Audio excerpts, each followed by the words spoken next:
We will now launch this event. Excellencies, dear colleagues, good afternoon to who is with us at the International Environment House, and good morning, good afternoon, or good evening to who is with us on WebEx or is now watching the recording of this event. We have the pleasure to welcome you today for a new session of the Geneva Beat Plastic Pollution Dialogues, which have kept the international community in Geneva and beyond engaged on this topic since the end of 2020, making links with various international processes. This third series of dialogues kicked off after the adoption last year, yes, of a historical resolution at the United Nations Environment Assembly, setting up the path to a global treaty to end plastic pollution. And I was hesitating because so much has happened since this resolution was adopted. The resolution requested the convening of an Intergovernmental Negotiating Committee to develop an international legally binding instrument on plastic pollution, including in the marine environment, which third session will take place in Nairobi next month.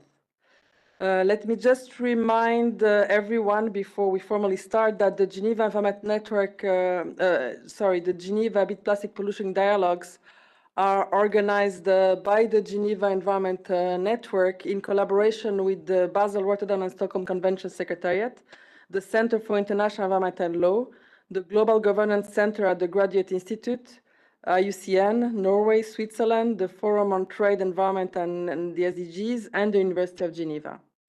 And before you are formally welcomed and guided through this event by His Excellency Ambassador Colin Murdoch, the permanent observer of the Organization of Eastern Caribbean States to the United Nations Office here in Geneva, let me remind you that the documents presented, the summary, as well as the video of the event will be made available on the webpage of this event. The link is being shared in the chat and on the screen. And throughout the event, those of you who are online can raise their questions by using the Q&A box, and if time allows, we will have time to address those. And with no further ado, I'm turning now and leaving you in the hands of His Excellency Ambassador Colin Murdoch. Thank you very much, Diane, and good afternoon, good evening, good morning to everyone, wherever you are. I would like to thank the organizers for organizing this event, and I would like to thank the participants also. As you have heard, the objective of this new Geneva Beat Plastic Pollution Dialogue is to brief the audience on preparations for the upcoming third session of the Intergovernmental Negotiating Committee to develop an internationally legally binding instrument on plastic pollution that many refer to as INC-3. We hope to highlight recent findings, development perspectives, and expectations of stakeholders from Geneva and abroad. For my own part, as you know, I represent the OECS, the Organization of Eastern Caribbean States, a grouping of 6 small island states in the Eastern Caribbean. And OECS countries and other SIDS have been engaged in this process since its inception last year. And one of our member states, Antigua and Barbuda, sits on the INC Bureau representing SIDS. SIDS have repeatedly said, we have no time to waste, and we look forward to meeting with member states and other stakeholders in a few weeks in Nairobi to get to work in crafting this new agreement. We are looking forward for an ambitious agreement from the start, comprehensive across the whole life cycle of plastic, and one that becomes more robust over time with corresponding means of implementation. As always, OECS member states will be constructive and ambitious partners in these negotiations, reminding states of the need for urgent action now.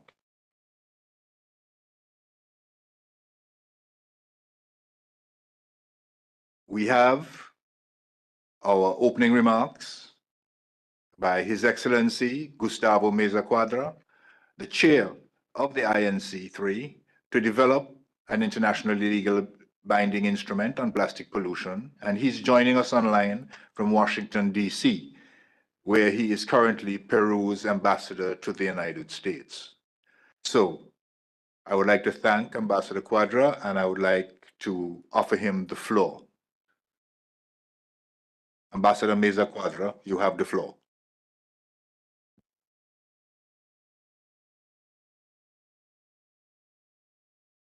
You can tell him to unmute.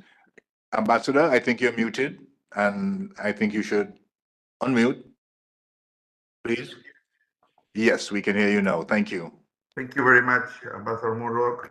Dear friends of the Geneva Environment Network, it's a big pleasure to be with you today. I would like to thank you very much for organizing this timely event as we prepare for the next round of negotiations at the INC-3. This series of dialogues are an important moment of exchange of views and ensure that we all are on the same page as we come into the negotiations. Ladies and gentlemen, friends, INC-3 will be a turning point in our negotiations because it marks the middle of the negotiation process, but also it is the first time we will discuss on the basis of a text, the zero draft, that the INC mandated me to prepare with the support of the Secretariat for the consideration of the committee on its third session. Against that background, in a joint effort with the Secretariat on September 4th, we released the zero draft, which has now been published online on all UN languages. The text is guided by the views expressed by members and systematizes them in legal language, including through the use of options. The document is comprised of 5 sections, only 3 of which have been fully developed. Control measures, means of implementation, and implementation measures. The rest of the sections, aside of the objective, are set as placeholders. The proposed control measures, broadly structured around the life cycle of plastics and plastic products, aim at collectively addressing plastic pollution by promoting the sustainable production and consumption of plastics through, among other things, a regulation of the production and the use of plastics and plastic products, the promotion of a circular economy, and the development of safe and environmentally sound waste management systems. These measures are complemented by other cross-cutting provisions covering mitigation and remediation of existing plastic pollution, labeling measures, EPR, and the just transition, in particular for vulnerable populations as the recyclers. The means of implementation section covers topics such as financing, technology transfer, and capacity development. This is a very relevant section to ensure that we give ourselves the necessary means to implement the agreement. Finally, the implementation measures covers proposals for national plans and measures to ensure transparency as well as awareness raising, international cooperation mechanisms, and commitments with the private sector through what is called the Action Agenda. Let me give you a few pointers on the organization of work at INC-3 and the expected outcomes. As you know, and as per the mandate of INC-2, we will start with a preparatory meeting on the 11th of November to cover issues not addressed at INC-2 and the issue of intersessional work. After that preparatory meeting and the regional consultations, we will start on the 3rd of September, with an opening plenary, I will intend to move swiftly as possible to the substantial work through 3 connected contact groups. The first will cover the objective and the control measures. The second, the means of implementation and the implementation measures. And this new third group will cover issues not covered at INC-2 and the intersessional work. In our discussions, I hope that members will, on the basis of the zero draft, will be able to converge around certain options while providing inputs on how to improve the text, merge certain options, or add or remove some provisions. On the issues not discussed at INC-2, I hope that members will identify the issues to be addressed in the placeholder of the zero draft and on the way to do so. Finally, members are also expected to deliberate on the necessary intersessional work ahead of INC-4 and INC-5. As we prepare to finalize the negotiations on the instruments by the end of 2024, it will be essential that we come out of Nairobi with progress on the substantial matters that will allow for the development of the upcoming version of the instrument, as well as with a robust mandate for intersessional work. I look forward for your discussions today and remain available to you to discuss in any time how we can ensure that our Nairobi meeting is the stepping stone that we need to deliver an essential instrument to our planet, our health, and our livelihoods. Thank you very much for this invitation. Ambassador Mr. Quadro, I want to thank you very much for your presentation, for giving us that overview of INC-3, and we certainly look forward to what will happen next month in Nairobi. Thank you very much. We can now move to the next item on the agenda, and we are delighted to have with us in person GOT Mato Philip, the Executive Secretary of the INC Plastic Pollution Secretariat,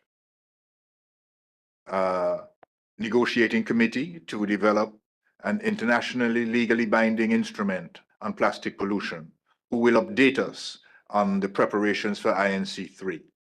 I would also like to thank Ms. Mathieu Philip for regularly engaging in the Geneva dialogues in preparation of the INC sessions. You have the floor. Thank you, Your Excellency. And I also want to thank Ambassador Mesa Quadra for his intervention earlier in describing to us the zero draft and how we will be managing the organization of work at INC-3, well, next month in less than 4 weeks now. May we go to my presentation, please? Great. Thank you so much. I'm going to give you a short update on what has happened since the last time we spoke, which I think was in May of last year, April, May of last year, when we started, when we were preparing to go to INC-2 in Paris. So next slide, please. Just to give you a little bit of a background, just a reminder, we are on a sprint to end by next year, 2024. We are right in the middle, and as the ambassador said, this is a very, very important session as we will be discussing the zero draft, which is the first time member states would have seen a document on which to start discussing and negotiating. This will happen this year, next month, this year. We have then 2 more INCs left, which will take place next year, one in April, which will be in Ottawa in Canada, and then the last one in the Republic of Korea at the end of the year. We don't have the venue or the dates as yet, but hopefully by the time we are at INC-3, these can be also announced. And finally, in 2025, we are planning to have the Diplomatic Conference of Plenipotentiaries that will adopt whatever agreement is agreed by the instrument that is agreed by the member states at INC-5. Next slide, please. So an update on what we have done and accomplished in the first two sessions that have taken place so far.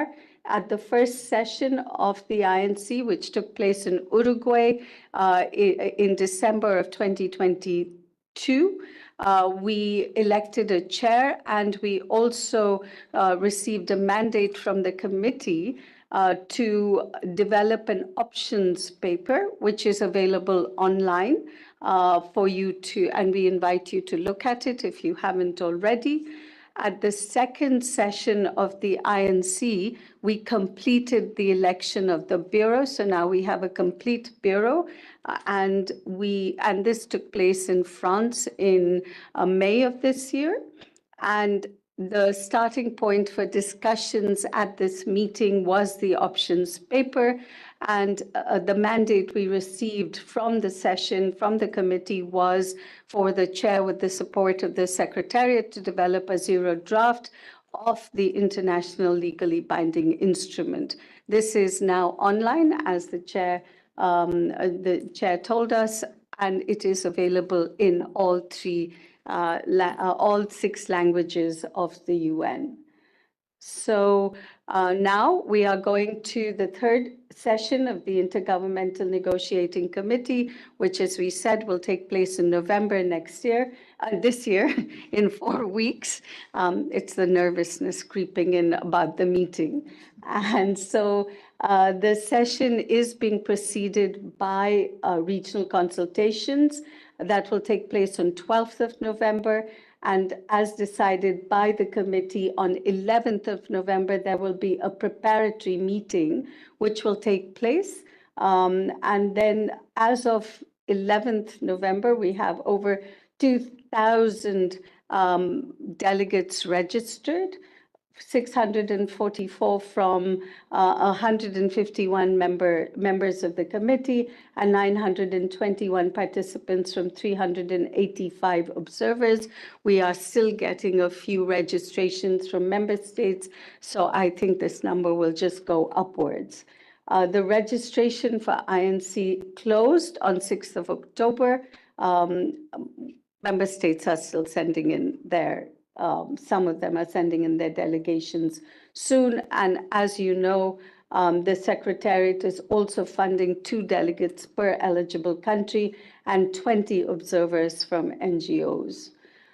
So just to give you a little bit of a background on the preparatory meeting, which will take place on 11th of November, 2023, the meeting will consider a synthesis report which is based on submissions that the members of the committee requested both the observers and members of the committee to make. We have received a lot of these, and you can find them all online on our website. So the synthesis report is a synthesis of those submissions, and this includes things like principles and scope of the instrument, issues that haven't as yet been discussed by the INC.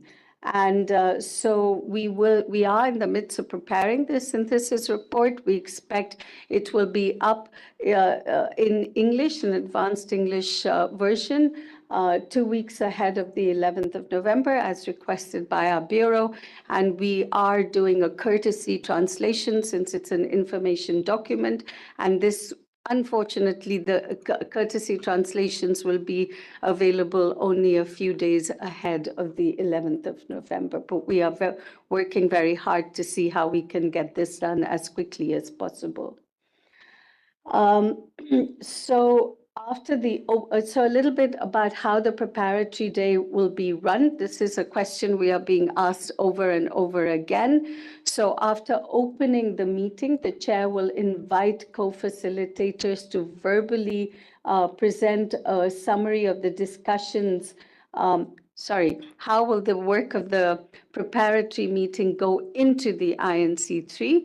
So the chair will invite the co-facilitators of the preparatory day to read in their summary when we open up the agenda item 4. The co-facilitator's summary will be uploaded on the website and and then this will be taken up under a contact group which will be constituted. It is the proposal of the chair that we constitute a contact group on these issues, and the starting point for this would be the summary that the co-facilitators read in and upload on our website. So we hope that the Nairobi spirit will be in full force during INC-3. It is the spirit that allowed the resolution to be adopted last year, and we hope to continue in the same vein. The INC-3 participants will be invited to start their negotiations on the basis of the zero draft text, which, as you know, the chair was mandated to prepare. We will have the proposed modalities the chair has already discussed and already presented to you, so I won't go through them. They are available in his scenario note, which is also available on our website. So the zero draft text, as I said, is available online. It is the text that will be the start of the negotiations at INC-3.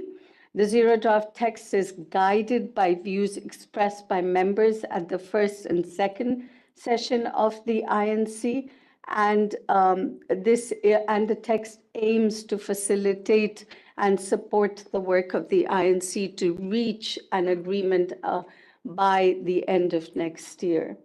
As I said, we hope that the Nairobi spirit will be in full force and we will be able to come out of INC-3 with the committee mandating the chair to develop a first draft of the text, and the first draft would be a complete text of the instrument. So it would be a combination of the zero draft plus the synthesis report and what is discussed at the third session. We also hope that the committee will have defined the modalities and timelines for intersessional work that is required for both the fourth and fifth sessions of the INC, and finally a procedural issue, which is to forward for adoption the provisional agenda to the fourth session. So all of our documentation is online. The synthesis report will come up in another 2 weeks, I hope. We are working very hard on it, and so it should be up, but it will be an information document and not an official working document of the INC. We will have 12 thematic side events at INC-3, and the organizations and member states that are organizing these have already been informed, and you can find a list of the side events on our website already. They will take place from Tuesday to Friday, every day from 13:30 to 14:40 Nairobi time, and there will be 3 that will take place each day. They will be in English only, and there will be no simultaneous translation provided. And there's no additional registration required for the side events. these are the side events, but as I said, you can find them on our website, and I'm sure this presentation will also be shared with all of you, or will be online, so you can access these at any time.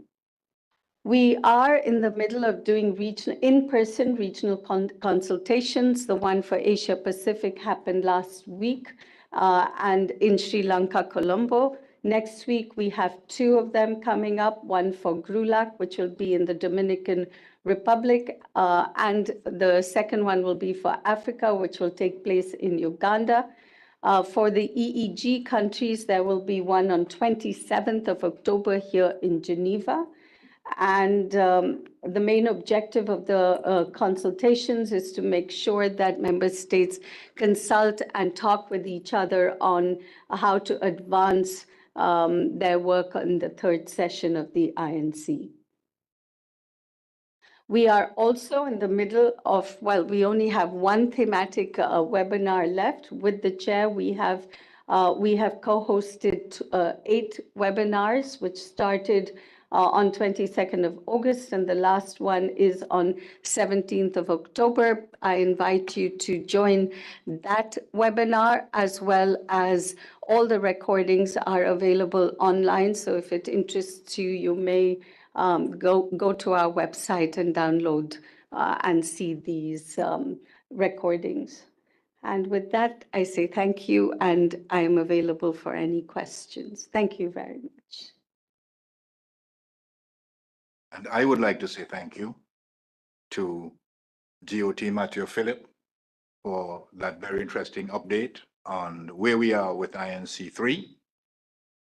And with that, we will now move to another stage of our agenda, where we will take the perspectives of stakeholders on how they are engaging in the negotiation. And attendees will have the opportunity to engage in the question and answer session later in the agenda. For the online audience, questions can be posted in the Q&A box on WebEx. Many stakeholders are indeed engaging in this process, and you will have a flavor of some of the mobilization that is going on for a successful outcome of this process through the upcoming presentations. But I see also in the room and online stakeholders from, for example, the trade or the human rights communities, and I look forward to hearing their contributions and perspectives in the question and answer session, which will, if we have sufficient time, to take many of their questions.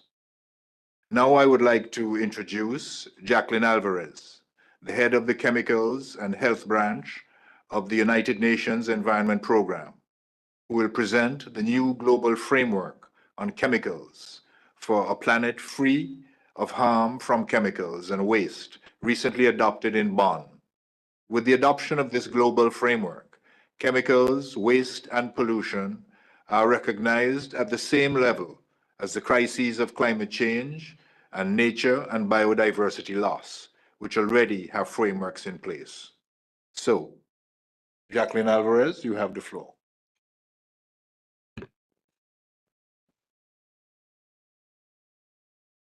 Thank you very much, Your Excellency. Thank you, Diana, for the opportunity to present the global framework. Can I ask to put the slides? Yes. So you heard the ambassador saying a planet free of harm from chemicals and waste. This is the vision that was adopted 10 days ago in Bonn, in Germany. And I would like you to look very closely to the image. For me, it's a very powerful photo. We have the world on our hands, and this is a huge responsibility. It's a huge challenge, but most importantly, it's a huge, huge and great opportunity for all of us. So I will walk you through very little things that happened, just for you to get the flavor of what was the negotiation and what was adopted. So the power of 3. I assume that you have heard those words a lot when you were looking or studying in literature. always three brings us not only the concept of the power, but the concept of realization and the concept of things, how they are interconnected. So we have three planetary crises. All of you have heard that a lot.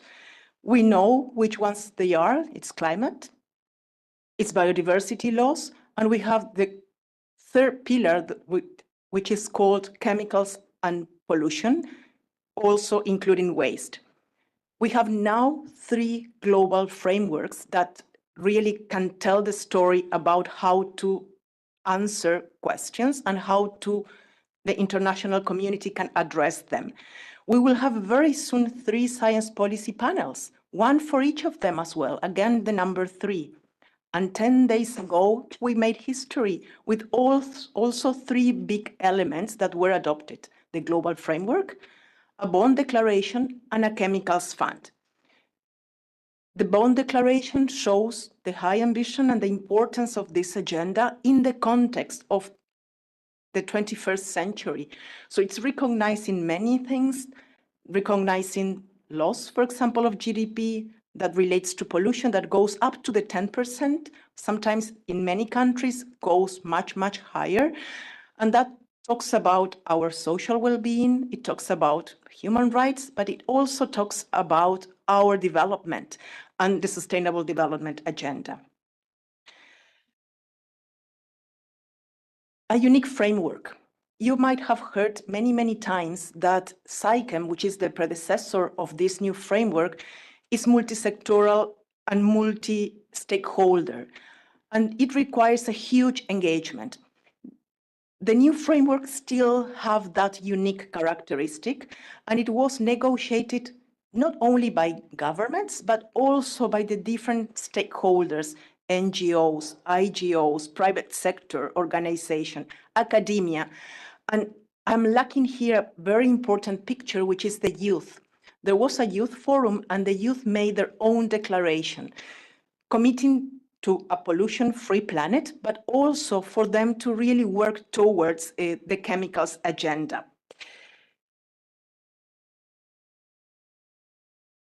What was achieved?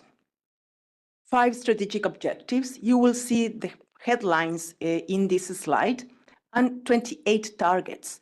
All of the targets are in a way trying to be reached by 2030 or 2035. And the objectives talks about the importance of strengthening the national capacities of countries, the basic chemicals agenda, how it can be really in a way dealt in a different manner. It talks about data and information. Without data and information, making informed decision making might be very, very hard and very tough. So it was again, once more recognized. It talks about issues of concern. What are issues of concern? There is criteria defined, there is a methodology to adopt them, and there is also ways to implement. We know that the world has changed. If we go back to Rio in 1992 or to Rachel Carson, we were all the time talking about SAFE. We were talking about self-management. We were talking about innovation, but it is right now where those possibilities exist. So one of the objectives that was also adopted refers specifically to that, to safer alternatives, innovation, and sustainable solutions. Not to be taken for granted, but it talks about value chains. It talks about the different sectors that are part of this community. Chemicals is not a product that you put on your textiles, or it's not a product that you use for a medicine. It's much more than that. And to really be addressing the topic in a comprehensive and holistic manner, we have to find other solutions and other ways of doing things. The last strategic objectives talks about means of implementation, and we heard before the importance of the means of implementation, and that goes with resources, it goes with partnerships, it goes with cooperation, and also very strongly with capacity building. This one, I am not going to go through it, but it's for you to have an understanding of the different targets. So there is one target talking about notifying, regulating or prohibiting export of chemicals that are prohibited nationally to be sent to other countries. It's talking about highly hazardous pesticides, very close to many, many countries. The use of that and how it's related to, in a way, the well-being, the production of food, but also the health implications that it might have for the people and for the workers. It talks as well very strongly about sustainable chemistry and sustainable chemicals and waste management strategies. And last but not least, I am bringing in the target E6, which is how this framework relates to the rest of the world and how it relates to the climate agenda or to the human rights agenda or to the health coverage or to biodiversity conservation. This is not minor. We are living in an interconnected and in a system world. Addressing one topic can help addressing others, but if we don't do it in a systemic manner, we will never achieve it. And this is my almost last slide. Besides the framework, an integrated approach for financing chemicals was once more confirmed or endorsed. And this, the beauty that it has, it created a global fund to be managed originally by UNEP, with already contributions in that fund to support developing countries to implement the framework. And of course, the Global Environment Facility was once more requested to increase its commitment. And this is my last slide. All of this happened in Bonn. And I don't know who of you like music, but Bonn was the home of Beethoven. And I don't know if somebody can help me just.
So one bet to you, which symphony is this one? No doubt, right? Yes. So with this, thank you very much for the opportunity, and we have the world in our hands. Thank you. Thank you very much, Jacqueline Alvarez. That very important update on what happened in Bonn, including Beethoven's Fifth. And so I want to thank you for that. And now we move to another stage on our agenda and other stakeholder perspectives. And we will hear now from Manal Azi, the team lead on occupational safety and health at the International Labour Organization. And I understand why she is a team lead, because when I was lost outside the building and couldn't find my way, she led me inside. So I would like to thank Manal Azi, and I would like to offer you the floor. Thank you. Thank you so much. Your Excellency, thank you, Excellencies, participants. We're very happy to be here. If I had one purpose to accomplish, it was to make sure our chair came to the room on time and found his way. In fact, the International Labour Organization has been quite involved in this discussion from different angles previously. And it was very interesting for me to hear Jacqueline summarize the various outcomes of the decisions made through the Bonn Declaration, the New Chemical Framework, and the fund, where the ILO was very active too. And I think the two conversations are very much linked. If we can go to the slides, please. The two conversations are very much linked. And the accomplishments we just came out of, I think, will help feed into this discussion as well and into this international negotiation process.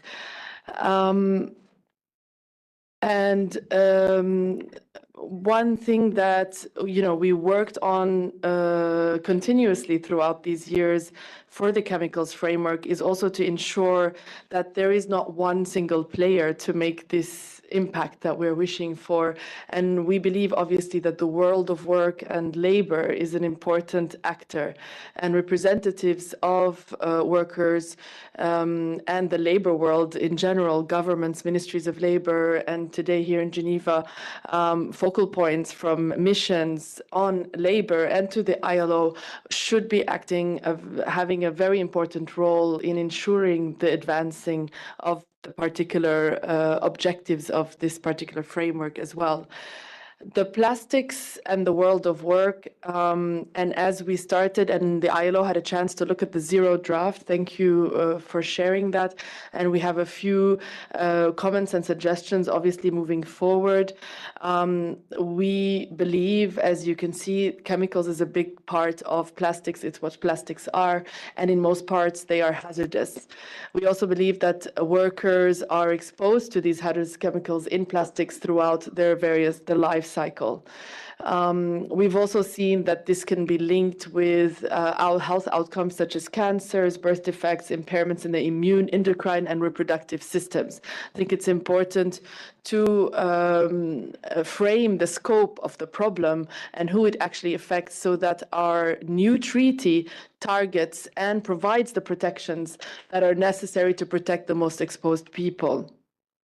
Workers are at a very high risk because of the higher concentrations of exposures over long periods of time.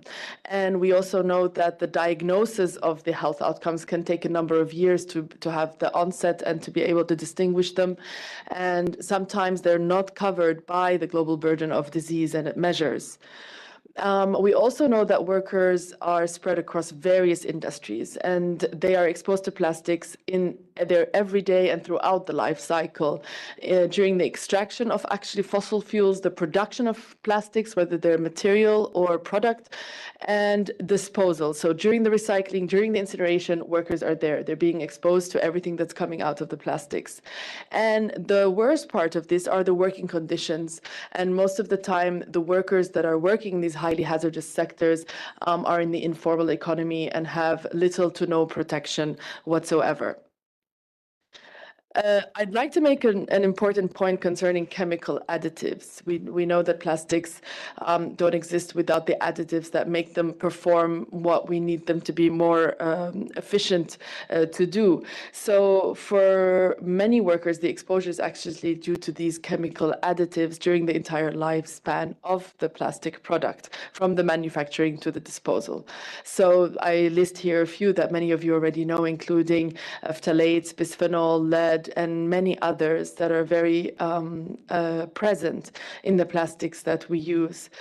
And they easily leak out of the plastics due to the normal use, but also in landfills and following improper disposal measures. So these are important points to make sure we remember.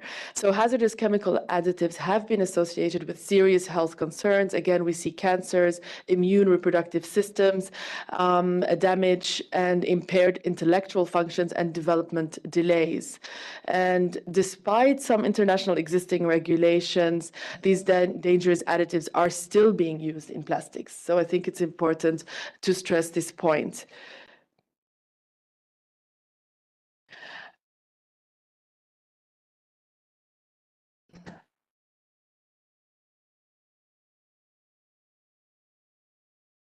Sorry, we seem to have a problem with the PowerPoint.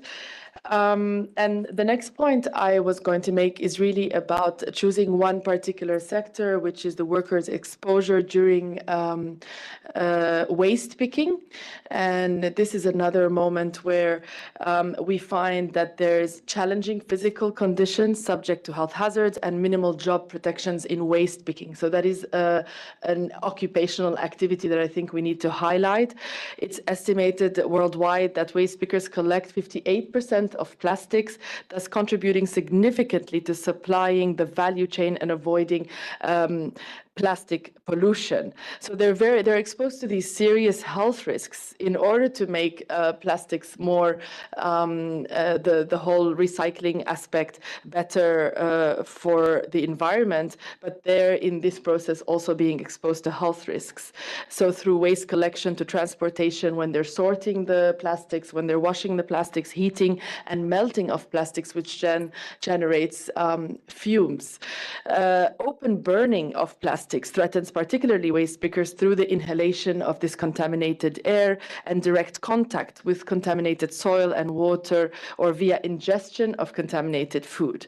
Here I want to also shed light on female waste pickers that often suffer even worse health outcomes than their male workers, including a greater prevalence of hypertension, bronchitis, and diarrhea.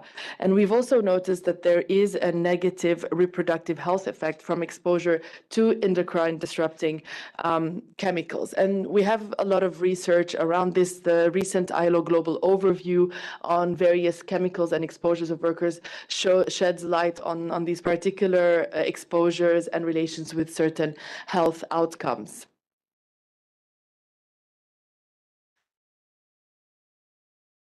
So jumping right to what we propose.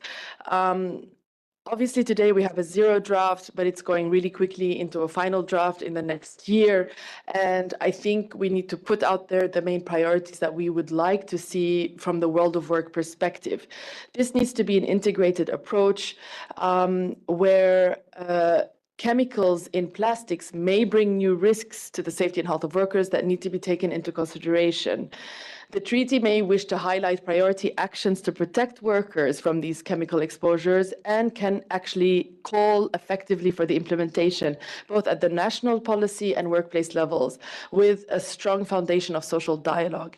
The way we ensure that this works across all economic activities, industries, and labor sectors is that we ensure the participation of workers themselves, their representatives, but also employers and governments such as ministries of labor and social affairs need to be on the table to negotiate commitments to ensure their implementation at all levels. Because as we know, it's not enough to have international frameworks as we do in national policies. We need that to be implemented at the ground level, and buy-in from the beginning is also important. We believe that the principle of prevention should be at the heart of our process, and so an integrated safety and health, occupational safety and health system with its already designed criteria should be applied to the plastics management. The treaty can clearly require evidence to be matched to the policy initiatives that are being suggested, and it can clearly integrate environmental objectives, for example, with labor-related objectives. So we feel this may be missing now in the zero draft, but there is quite a bit of potential to improve that in this direction. Here is important for me to recall, as we draft a legally binding international treaty, it's important to look back at text that is already adopted by governments legally and that is potentially ratified by these governments, like the International Labour Standards and Conventions.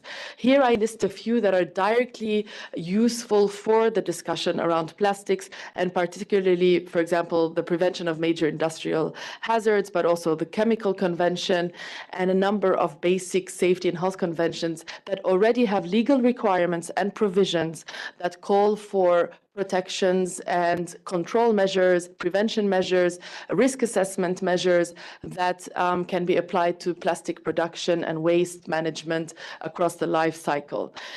It's important for me to note that in the coming few years, the ILO will be negotiating a global new protocol on chemicals that will be linked to the current Convention 170 on chemicals. This protocol can highlight the progress made in the discussion in this treaty, for example, on plastics, others in the chemical framework, and other high-level issues of concern in the area of chemicals and beyond. And this is my last slide, and I think I want to stress the point of building on existing language that's adopted, and we hope that the treaty will take this into consideration moving forward, even from the preamble of Convention 170 that exists already. It's clear that it calls on the prevention and the need to reduce the incidence of chemically induced illnesses and injuries by ensuring that all chemicals are evaluated to determine their hazard. The important point here is the transparency and the labeling and evaluation of the level of risk due to certain hazardous chemicals. And this needs to be reflected, I think, very clearly in the treaty. And actually, we'll see in the next slide the Basel-Rotterdam Convention report, which really shows a high number, 46% of chemicals used in plastics that actually have no data on them. So it's still workers have no knowledge and the global public have no knowledge of the chemicals that already exist in plastics. And I think that should be a protection measure and control measure that should be clearly specified in the treaty. And providing employers with a mechanism to obtain from suppliers information about the chemicals used at work so that they can implement effective programs to protect workers. So these are already protections existing in an existing ILO Chemical Convention that has this requirement. Also providing workers with the information about the chemicals, as I said, that they use in their workplaces. And this is just the preamble of Convention 170. This is the graph I referred to from the Basel-Rotterdam Convention report, which clearly specified that we really only have information about on 1% of the chemicals used in some of the highly hazardous chemicals in the plastics we already use today. So this is a problem that needs to be addressed, where we need more clear data, available data around the chemicals available in plastics. And so the Convention 170 goes to have very clear identification, classification, labeling, and safety data sheet recommendations and requirements, and specifically on exposure and operational control, and the absence so far that we see in the treaty on practical measures for the control of worker exposures. I think there are elements that can be added in the various parts of the treaty where we talk about control measures and protective objective of the treaty, where we can at least consider language from Convention 170 that has these general principles and requirements for protection. Finally, just to say that our occupational safety and health fundamental conventions, 155, 187, call for a broader systemic approach to the management of safety and health, improving national systems and institutions in this, and the management of chemicals and plastics needs to be integrated in these national systems. So my final word would be, let's look at what we already have that is legally binding already to make sure it is clearly reflected in this new treaty that hopefully will be adopted and will be legally binding on plastics. Thank you. Manalazi, thank you very much. Team lead on occupational safety and health at the ILO. And we want to move now to the connection between plastics and health. And we would like to invite Leslie Onion, Head, Chemical Safety and Health Unit of the Department of Environment, Climate Change and Health at the World Health Organization, to make a presentation. Online. Thank you. Thank you very much. Thank you very much, Your Excellency. Dear colleagues, thank you for the opportunity to join this afternoon's discussion.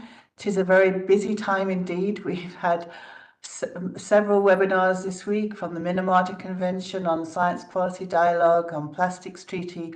All these are happening concurrently, literally. I just found out, listening to an earlier speaker, that as a webinar on identifying chemicals of concern in plastics happening literally in parallel with this session, which I certainly would have very much enjoyed joining. So thank you to those that have joined this webinar and are interested to hear about what we're doing at WHO to support the negotiations of the Plastics Treaty. I won't repeat some of the key points that have been made by my sister from ILO. I'll focus my remarks on those points arising from our submission, the submission that WHO has made, and the work that we're doing to actively build a dialogue with the health sector and between the health and other sectors that have a strong interest in health. So our submission that we've made ahead of INC-3 is fundamentally of the view that the treaty should address the full range of health issues associated with plastic production, use and disposal. So therefore we're very much in support of an ambitious treaty looking at all stages of the life cycle, but also of the view that the treaty will need to be flexible to take account of new information that comes to light over the years and developments in science. We strongly advocate that there are a number of very clear mutual health benefits to an overall reduction in the use of plastics at all, and tackling the hazards at all stages of the plastics life cycle. At the same time, addressing being able to address concurrent and related issues such as those on climate. There are strong linkages between plastics production and climate change, for example. So we need the opportunity to look at those joint benefits. So the clear mutual health benefits that we're advocating for go far beyond recognizing the potential harm from micro and nanoplastics in food, drinking water and our bodies, and beyond recognizing that there can be problematic chemicals used in the manufacture of certain plastics that can be released under certain circumstances. In respect of the protection of health under the new treaty, we argue that there is an obligation to protect human health, and this must be a priority consideration in all decisions and actions under the treaty. We've proposed in our submission there are a number of ways in which this could be achieved, and we look forward to discussing those further with interested parties in Nairobi. Whilst we advocate strongly for the consideration of health impacts, we also advocate for health benefits, particularly affordable access to health products, including medicines and medicinal devices, which themselves use a lot of plastic materials, whether it being packaging, or whether it be in knee replacements, catheter bags, and so on. We would like to support the health sector, reducing the number of plastics that it uses, and recognise there are considerable cost benefits there for the functioning of health systems as well as protecting from human health impacts. But we also have a caution that in some cases, that when we consider the risk-benefit balance, some of these materials will be needed perhaps slightly longer lifetime, for a longer lifetime until alternative replacements can be made available. We argue particularly for the consideration of health in the collaboration and the exchange of information with WHO health experts in relation to each obligation in the treaty.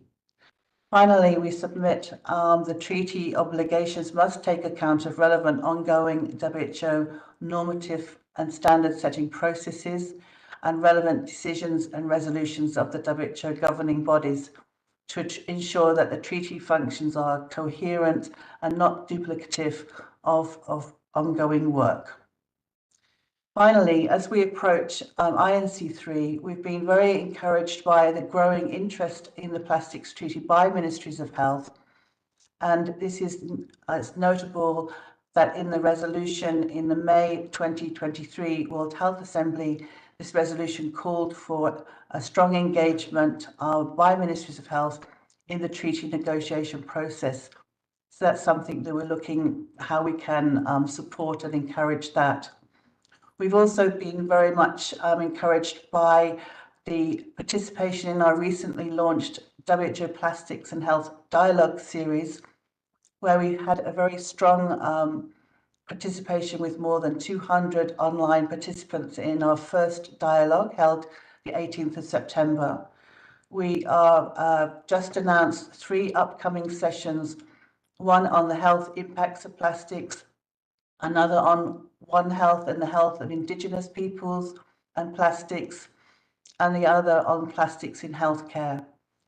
All of these 3 dialogues will take place ahead of INC-3, and we remain open for organising and continuing such dialogues as the negotiations move forward, and addressing what issues that parties and other stakeholders feel are essential to have a broader discussion on. So we're very much open to working with the INC Secretariat on these issues. Thank you again for the opportunity to share this information with you this afternoon, and we very much look forward to working with you ahead of the Nairobi sessions and beyond. Thank you. Thank you very much, Leslie Onion from the World Health Organization. And we'd like to move right along to our next presenter. Our next presenter is Ambrogio Miserocci, Policy Manager, Business Coalition for Global Plastics Treaty Secretariat. Ambrogio Miserocci, you have the floor, online. Thank you very much, Your Excellency, and thanks a lot for the invitation today to present the view of the Business Coalition. I work at the Ellen MacArthur Foundation, which is one of the 2 NGOs convening the Business Coalition for a Global Plastic Treaty, with the second one being WWF. So I have a few slides. I have prepared a few slides for you today. Yes, we can directly jump into the first slide. Before I start, and today I really would like to focus my presentation on the zero draft that we have been talking about so far, with a specific focus on the key priority areas for the Business Coalition. But before jumping into the details, just as a reminder, the Business Coalition was created with the sole purpose of following the treaty negotiations, and put together a vision in which a vision for a circular economy in which plastics never become waste or pollution, and the value of products and materials is retained in the economy. And in order to achieve such vision, there are 3 global outcomes that Business Coalition members believe are crucial to achieve and to progress in order to achieve a circular economy for plastics. And the first outcome is really a reduction of plastic production and use through a circular economy approach. The second outcome is the circulation of all plastic items that cannot be eliminated in the first place. And the third one is the prevention alongside remediation of remaining hard to abate micro and macro plastic leakage into the environment. With this said, we can move to the next slide just to share with you who is part of the Business Coalition. So members are growing. We have now reached more than 150 organizations across the plastic value chain, from financial institutions, but also converters, producers, brand and retailers, other companies involved in the value chain, waste management companies, and also NGOs and other business organizations. And the number is really growing strongly, and the interest from the business community is always very, very high. And so with this said, I can jump into the content of my presentation with the next slide, basically showing how strong the commitment of Business Coalition members is towards these negotiations.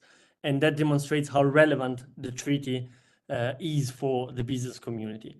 And if we look back, the Business Coalition was launched last year in September, and so it didn't exist yet at the open-ended working group in Dakar, but we had other publications ahead of UNEA, but also before, with the business case for a global plastic treaty. But looking only at the INC process, after Uruguay, we had our first submissions in January this year. And a few months later, we published a very comprehensive document covering all the policy recommendations of the Business Coalition on the 3 main outcomes I mentioned before, with related key messages. In August, we submitted the pre-INC-3 submissions on scope, principles, and intersectional work.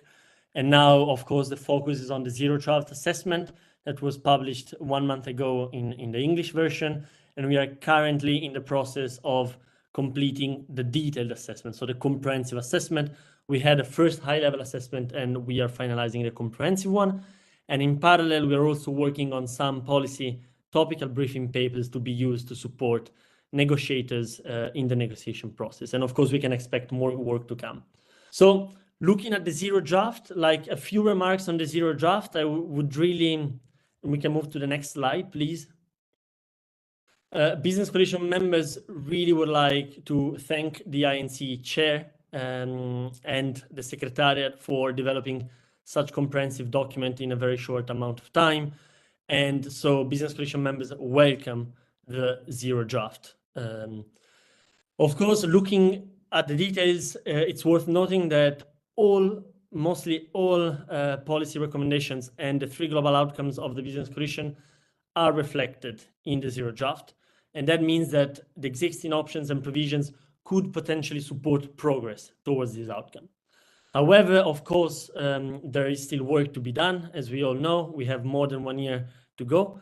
And business coalition members really encouraging member states to use INC-3 as an opportunity to start and further strengthen the draft legal text and really create alignment on the most ambitious option. As a note on what ambition means, is worth highlighting that businesses respond to certainty. And for these reasons, the final treaty must contain strong and legally binding provisions and measures to really drive the change needed on a global scale, and really a treaty that would require governments to implement and enforce harmonized regulations over the full life cycle of plastics to prevent a patchwork of disconnected solutions. And another comment on the zero draft from a business coalition perspective is that the current structure is really encouraging and would allow governments to, first of all, clarify and align on the effective treaty provisions to ensure the harmonized regulations over the whole life cycle of plastic, as it was mentioned by previous speakers. The second key aspect is that the current structure would enable governments to agree on additional intersessional work to be carried out after INC-3 on the critical policy areas. And the last point connected to the intersessional work is, of course, that the current structure of the zero draft allow government to advance discussions on the development of technical annexes to make sure that the treaty will adopt a start and strengthen approach. So these are the 3 really important elements that business coalition members have identified in the zero draft. Moving on to the next slide, I would really like to spend a few minutes to talk about the focus areas for the business coalition. So of course, I will not present the whole assessment, but I would like to focus on the key policy areas and for importance for the business coalition. On these 5 areas, of course, the members are encouraging governments to agree on intersectional work to develop related annexes. And these topics, it's great to see these topics in the treaty, in the zero draft, but it would be even more important to strengthen what is currently included in the zero draft. So the first area is the chemicals and polymers of concern. Some critical elements are included, but additional work needs to be carried out on, for example, criteria, an initial list, and also very much important to provide sector-specific considerations for harmonized information disclosure. The second area is on problematic and avoidable plastic products, including packaging. And also here, there are key elements that are very much important, including the options, but some others are missing, and this is similar for chemicals and polymers of concern. The third really important priority for the business coalition members is reuse options and new delivery models. At the moment, reuse, refill, and others are currently nested under Part 5, Part 2.5 on product design and performance. However, reuse would require more work on metrics, definitions, standards, timeframes, and really more provisions to facilitate the creation of systems and infrastructure for reuse, refill, beyond a simple guidance on promoting reuse. The fourth topic is on product design and recycling. I have 2 key points to make here. One is that we need to go beyond the notion of technical recyclability And we need to look at recyclability in practice and at scale to make sure that everything that is recyclable actually is recycled in practice and at scale. And the second point that I want to make on this area is that there must be a link with the recycling infrastructure, but also waste management and EPR in order to make sure that whatever design for recyclability and circularity we have the infrastructure to make it work. The fifth point is on extended producer responsibility, or EPR. The Business Coalition really welcomes a standalone section separated from waste management, because EPR is a crucial policy tool, but more work is needed to prevent a patchwork of disconnected EPR solutions. And we really need to make sure that the funding raised through EPR is ring-fenced and dedicated to the scope it was collected for. And the last point, and apologies, I didn't mention it before, but I'm not going in order of priority. I'm following a little bit the plastic value chain. So to conclude with waste management, Business Coalition members urge the adoption of a common framework, strong minimum requirements, a review process, but also would like to put emphasis on the need for measures to directly protect and respect the livelihoods, health, labor, and human rights of workers along the value chain, to go beyond the provisions that are outlined in Part 2.12 on just transition and make provisions as effective and operational as possible. So, sorry for rushing through, but I wanted to give an outlet on these 5 points and just reiterate that the Business Coalition stands ready. Yes, we can go to the next slide. Business Coalition members stands ready to support governments. Sorry, one before. This one, just to say that we will be running, we are in the process of finalizing the assessment. We will be running 2 webinars in the coming days, and everyone is more than welcome to join. And in those webinars, Business Coalition members will explain the more detailed content of the Zero Draft. Thank you very much. Thank you very much, Mr. Miserotti. And we move right along to Marina Fernandez, Associate Researcher of CONICET, member of the Scientist Coalition for an Effective Plastics Treaty. And I would like to ask all our presenters from here on in, we are a bit on the clock, if nobody has noticed. So I'm going to ask you to be as concise as possible. You're online. Thank you very much. Thank you very much for the opportunity to speak here. Next slide, please.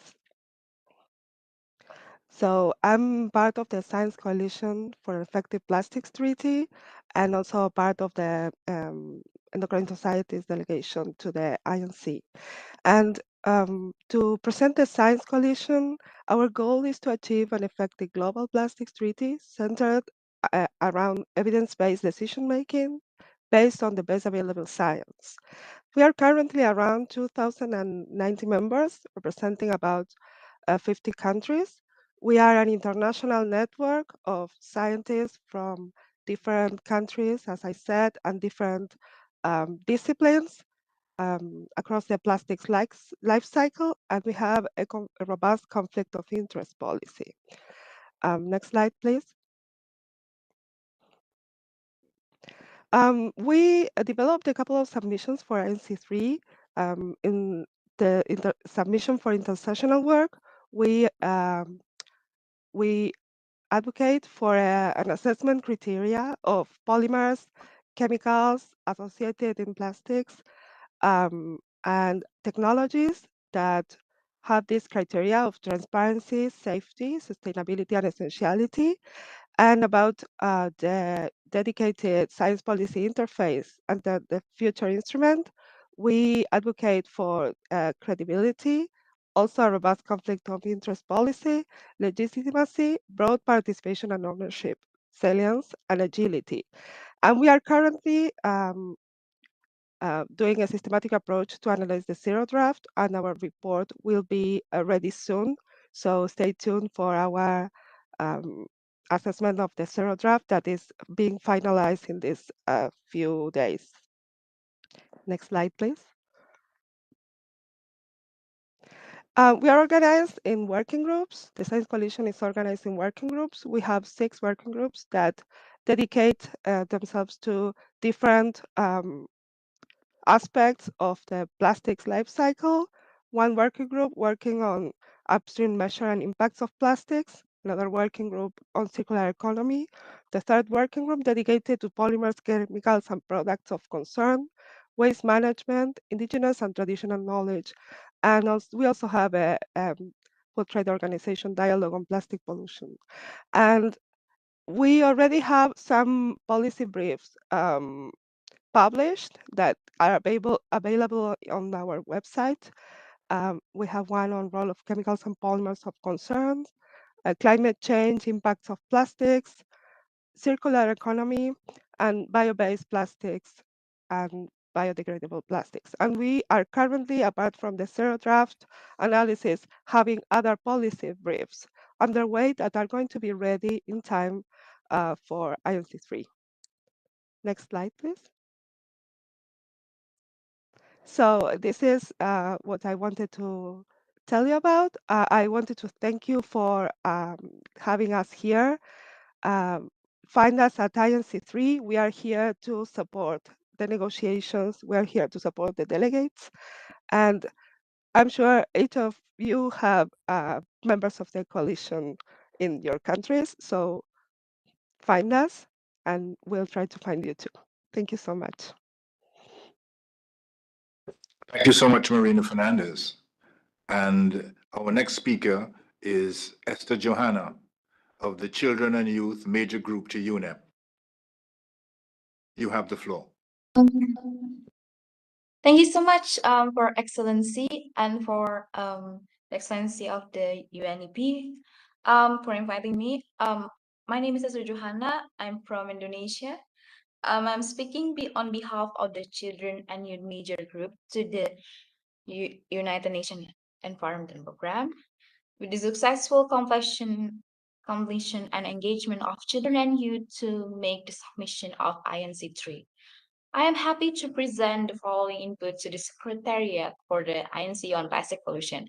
I have agreed that what several excellencies has mentioned about the polymers and the chemicals pollution that existed in the plastic, and I can empathize how much dangerous it is, especially for women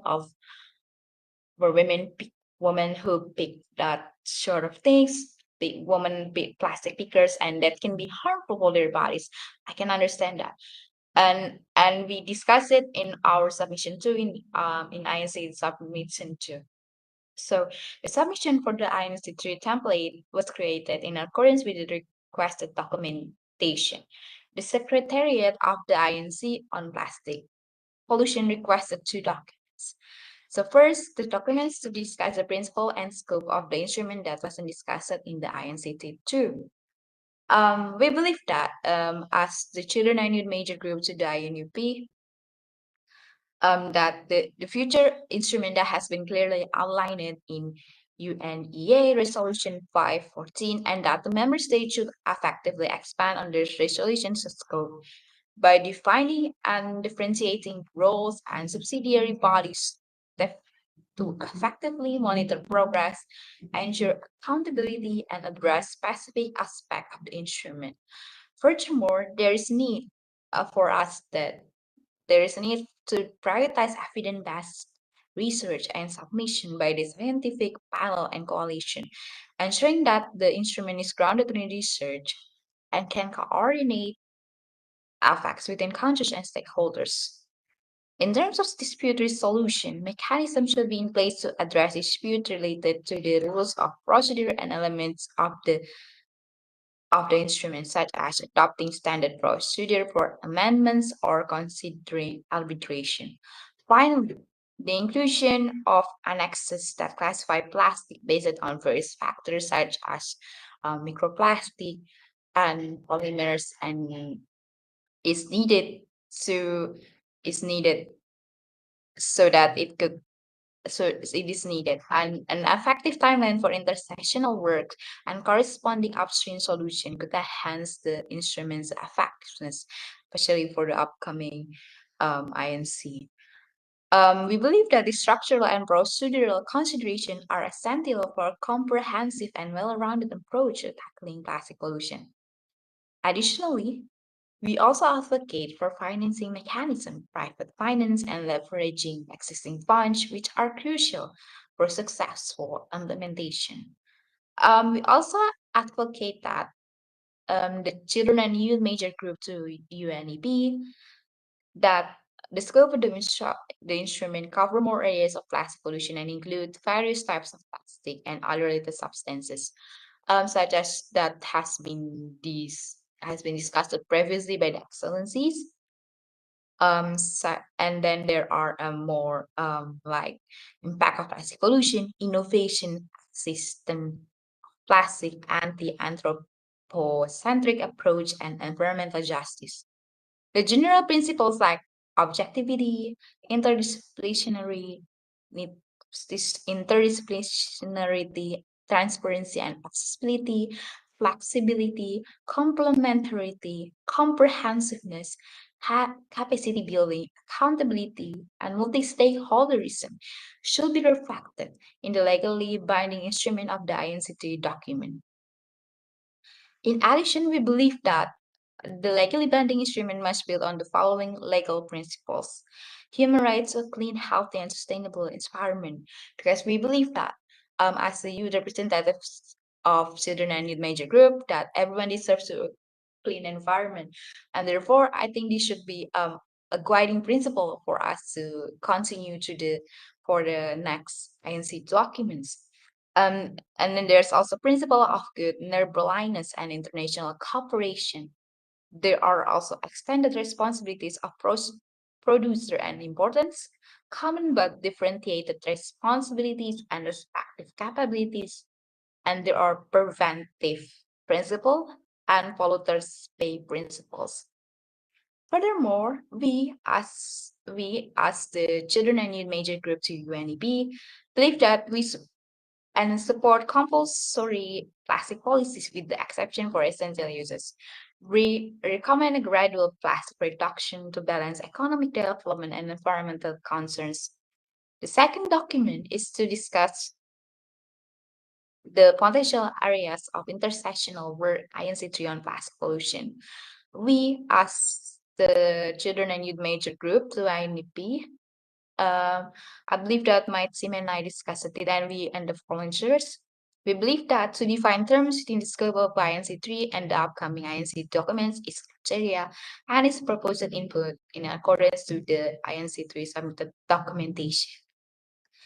That's all what we have discussed from the Children and Youth Major Group to UNEP and the proposed input for the plastic version for the INC-3 documents. Thank you for listening to me and have a good day. Thank you very much, Esther Johanna. And we come finally to civil society and Griffin Zotieng, Executive Director, Center for Environment, Justice and Development, and co-chair of IPEN, Toxic Plastic Working Group. You have the floor. Thank you so much, and good evening, good morning, everyone. I have prepared some slides. Thank you so much. So I represent Center for Environment, Justice and Development, as I said, based in Nairobi, and we work on chemicals and waste management, following the chemicals and waste MES. Next slide. So I just want to start by emphasizing and our perspective about plastics, that plastics are made of carbon and chemicals. And so, as been mentioned by a number of speakers, there is a inherent importance to look at the issue of plastics as one that affects human health and environment. Next slide. In this regard, our top messages for the plastic treaty, particularly the INC negotiation in coming up with this legally binding instrument, is that plastics are carbon and chemicals, as I mentioned, and so understanding the chemical mixture of chemicals derived from oil and gas. Secondly, we view that in order to have this treaty, it had to address the health impacts of plastics, whereby, for instance, the marine litter that we see or the plastic waste comprise the pollution that we see.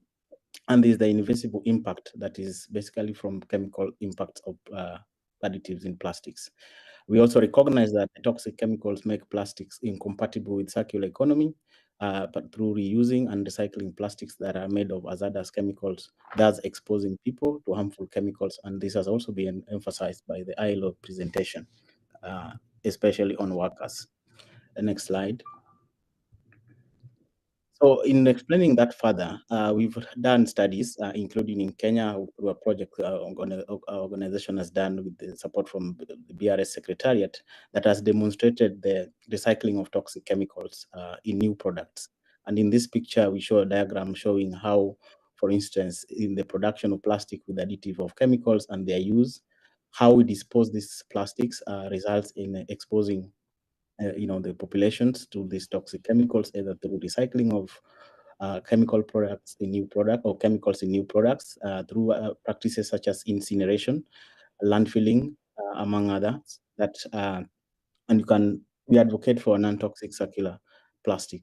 These are the materials that we've collected in many markets in parts of the African countries, including Kenya, and we've tested this to show that there are many chemicals that are currently banned in the Stockholm Convention are recycled in these materials that even children use. Next slide. So how is chemicals particularly mentioned or covered in the zero draft? So an article on the polymers creating an obligation to control these chemicals and proposed for listing also in an annex. We have an article on emissions and releases of plastic throughout the life cycle that seek to control the emissions of these hazardous substances and the microplastics, including also trade in plastics. When you talk about trade, you have many plastic materials that are exported, particularly to developing countries. So it's very important, the issue of trade, that has also been covered in the discussion or in the zero draft. We have a provision on review of chemicals of concern and an article on transparency. And in our review of the zero draft, we found that 81 mention of chemicals and particularly 15 mention on human health. However, there is missing the specific mention on workers' exposure, which is critical and has also been highlighted by the previous speakers. Next slide. So we also view that we need criteria for identifying chemicals that need to be controlled, and this can include chemicals and classes of chemicals associated with plastics, either as plastic ingredients or processing aids, and chemicals that are unintentionally produced during the life cycle.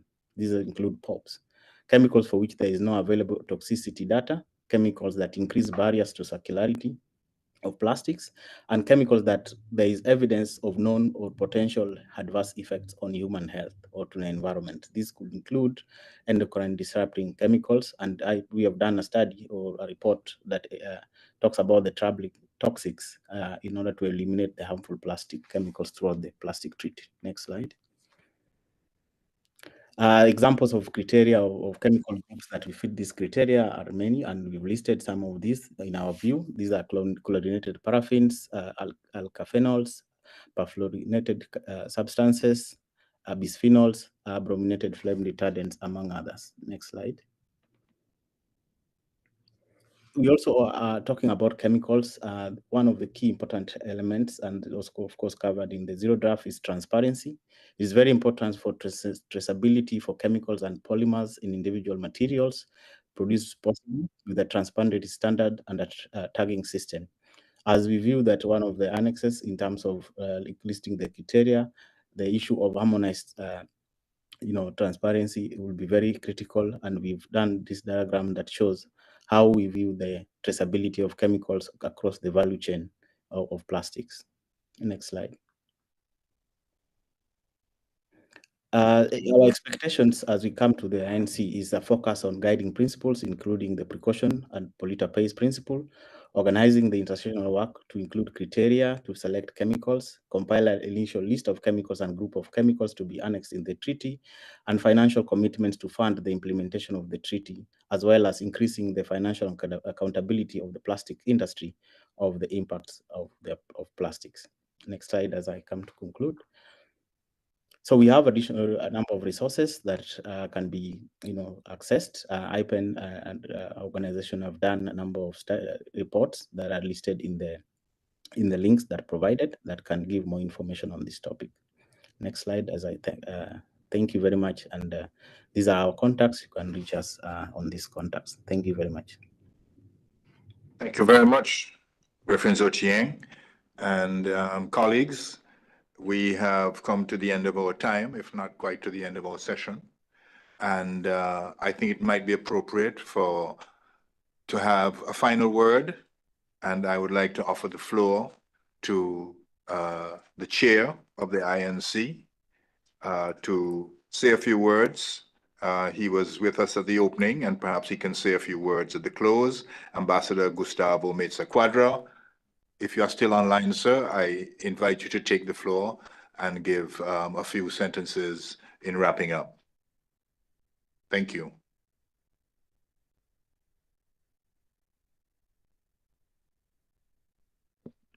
If there is no Ambassador Meza Quadra, I can perhaps offer the floor to the Executive Secretary of the INC.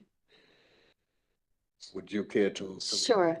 Thank you so much. And I would like to thank everyone who has presented and everyone who has come here to listen to us both online and in person for your support and help to the INC process. I think we need a whole of government, whole of society approach to get to the end of an agreement. You know, we need an agreement by the end of next year, and we need all of your help and support to get there. You all are doing work that will help us, and I was very happy to see that a lot of the work is reflected in the zero draft, and that people have picked up, and that of course there is stuff that isn't reflected, and you have picked that up also. And so hopefully you will be able to feed this in through in the negotiations at INC-3 and have it reflected in the next version of the, not the zero draft, but the first draft of the agreement. So with that, thank you so much, Your Excellency, and I invite you all to Nairobi. Thank you. Thank you so much, Jyoti Macho Philip. I want to echo your sentiments. I want to thank all our presenters, all the participants, all 200 persons online. I think we've had a good session. And if there's one thing that I would like to leave, I would also like to echo what Jyoti said, which is we've had so many stakeholders here looking at different aspects. And, you know, in certain parliamentary procedures, they have a committee to look at legislation, but it's a committee of all the members in the House, and it's called a committee of the whole. And I think what we need here is a committee of the whole to ensure the success of INC-3 with everybody, all the stakeholders from their different perspectives, making their inputs. And I think if we have that, we can have a successful outcome. I thank you very much.